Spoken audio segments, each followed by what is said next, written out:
Hi, 11 friends. Blessings on this fine and beautiful day today. Here we are today on a ridge in Haggensburg, BC. So today, let's talk about the negative ego again, and how when you're a negative ego, you attempt to control everything and it blocks your miracles. So, what's the price of attempting to stay in control? What is it? What do you got? Loss of miracles, right? Loss of healings, loss of magic, loss of possibilities, loss of growth, and very difficult to make change. So you know where the negative ego attempts to be in control of everything, where the ego must always know everything, where the ego must always be prepared, where the ego sees change and growth as a huge resistance, where the ego wants to avoid rejection, confrontation, humiliation, and alienation, where ego wants to seek power, where ego wants to be seen and heard and righteous. So if we stay in this mindset, in the state of being, then manifesting and witnessing miracles will be very difficult. If this is the case, then forget it. Want to be in control? Well, forget it, right? But if you're willing to change and grow, trust your soul and your higher self. Trust the parts of you that you cannot attempt to control. Trust your unconscious mind, guided by your heart and soul. Then you can work miracles in your life, divine ones. So what's the price of attempting to stay in control?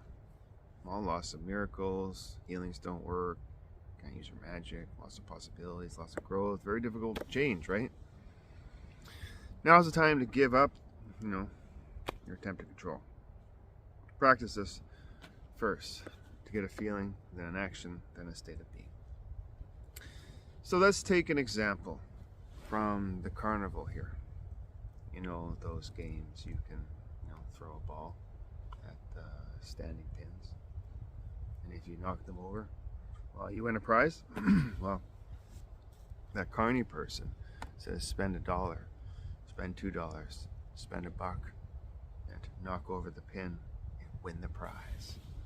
The pins are probably glued, weighed down, or positioned in a way that they do not fall over. You know well enough.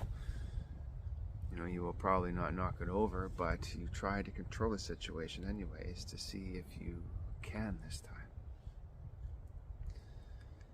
So the carny man says, well, you can do it. Throw harder.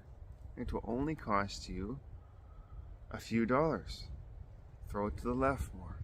Center it. Not too hard. Throw harder. Maybe next time. Aim low. You can do it. Maybe you'll be in total control this time and hit it. Come on, try to control more. You will get the baseball. Try to control to hit the balls, but you will fail. Keep throwing, but you fail. You attempt to control more, but fail again. You get angry. Throw harder, only to miss and make a fool of yourself. You start to see you're hooked and scammed. Lots of comers, but no one gets it. So the carny man says, come on, I've been trying for years. This is the time you will get it. Just once, just one more time. Only a few bucks. Come on. You're on holiday, right? You can do it. Maybe you can do it this time, but you'll be in total control this time. So the carny man just wants to hook people in, like your ego, to get you in so that, I can control this situation to get what I want. However, you know better now. You are a conscious creator who resists limited desires. Let's go of temptations and addictions. Let's go of I'll try it one more time to do something that has never been done by control. You believe in miracles, right? You know how the barking dog in your brain works? When we are led by a barking dog in our brain, We miss the miracles in life. So let go of, control, and you'll be quite surprised with the unfolding of miracles in your life, one after another, after another, after another. So when we attempt to control everything in the ego, we cut the power of the soul, the spirit, the unconscious mind, heart, and higher self off. So when life gets to be too much, and maybe it seems to be a lot for you right now, there's so much going on in your life like that you don't even know where to begin. Overwhelmed, full of anxiety, burdened, defeated, left out. Why bother? It's too much. Why would this time, be any different? I'm just done, exhausted, can't do it, sore, etc. Right? I'm sure we all have been here, or for most of us, but not all of us. You may still be operating that way, the survival way. Maybe you say, well, you just don't understand. Well, this part of it has to be done now. When we attempt to control situations, people, places, or things, we miss the miracle. The one in your head that says you can do it, work harder. You're not doing it right. Do it, do it this way. Try harder, organize better. Work smarter, work faster, get it right. Got to know everything. Don't make mistakes. No time for errors. You don't want to fail. You may be homeless. Don't be like that guy. If you don't do it right, there are lots, there's lots riding on this to happen. Just once is okay, etc. The one. The semi-self-motivator, self-punisher, self-sabotager, self-defeater, critical analyzer, maybe to make up for the lost time you feel you need to catch up for.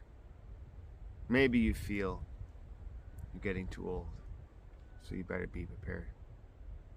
Maybe you're constantly organizing and preparing for the perfect love to come in to your life. Maybe you are working harder and harder, to make mom and dad proud, through negative ambition, etc. So whatever it is, what is your driving force for this completion process? So when we attempt to control everything, we cut the power of the soul, the spirit, the unconscious, the subconscious, the heart, and the higher self off from assisting us. If we attempt to control everything, person, place, situations, or thing, etc., from an ego standpoint, then spirit, soul, unconscious mind, higher self, etc., will back off. So you can control the situation. Why? So you can learn this way of controlling alone, and soon enough you will see it will not work out for you the way you wanted it to, the way you truly liked it to be. But they let you experience and experiment anyways and learn. The one problem after another, waiting for the shoe to drop. There's not one thing, it's the other.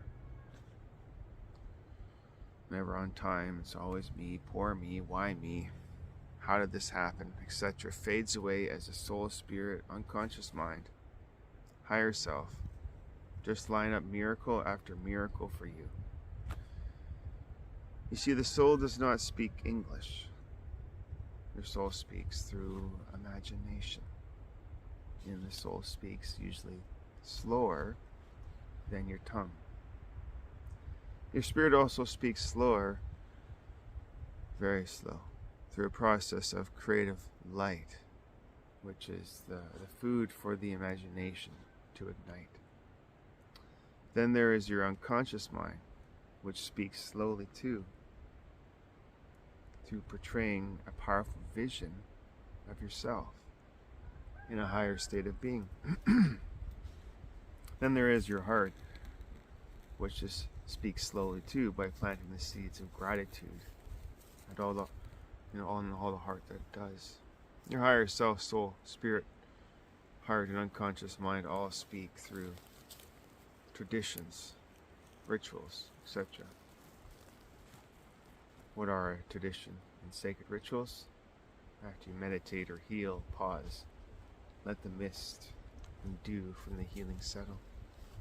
Ground and then listen through imagination and the inner senses on the next step or action to take. Take time to be, to sit, to walk in nature. And you will see you will get a lot more done this way. And for always attempting to control situations, people, to get the results you are seeking. Without traditions, then miracles will not be there for you, I promise you that. Even if you do not know what you are doing or where you are going, your unseen team knows where you are going and what is best for you. But if you do not listen or hear or act and anchor that state of being, trust, then just forget it. But if you're willing to trust the parts of you that you can control, and trust the unconscious mind guided by your heart, spirit, soul, and higher self, then you will work magic, and you will see miracles all over your life. The decision to make the present moment into your friend is the end of the ego. The ego can never be in alignment with the present moment, right? Which is to say, aligned with life, since its very nature compels it to ignore, resist, or devalue the now. Time is what ego lives on. Remove time through intense present moment awareness, and it transforms. Say I and the present moment are one, so be it. I know what it feels like, and I know how to live my day-to-day life without worrying about the next step forward. I embrace the unknown. Trust your soul and unseen friends. Know what's best for you. Work with them. And watch the magnificence of your life unfold, divine ones. Let's do a little theta healing here. Trusting and surrendering download.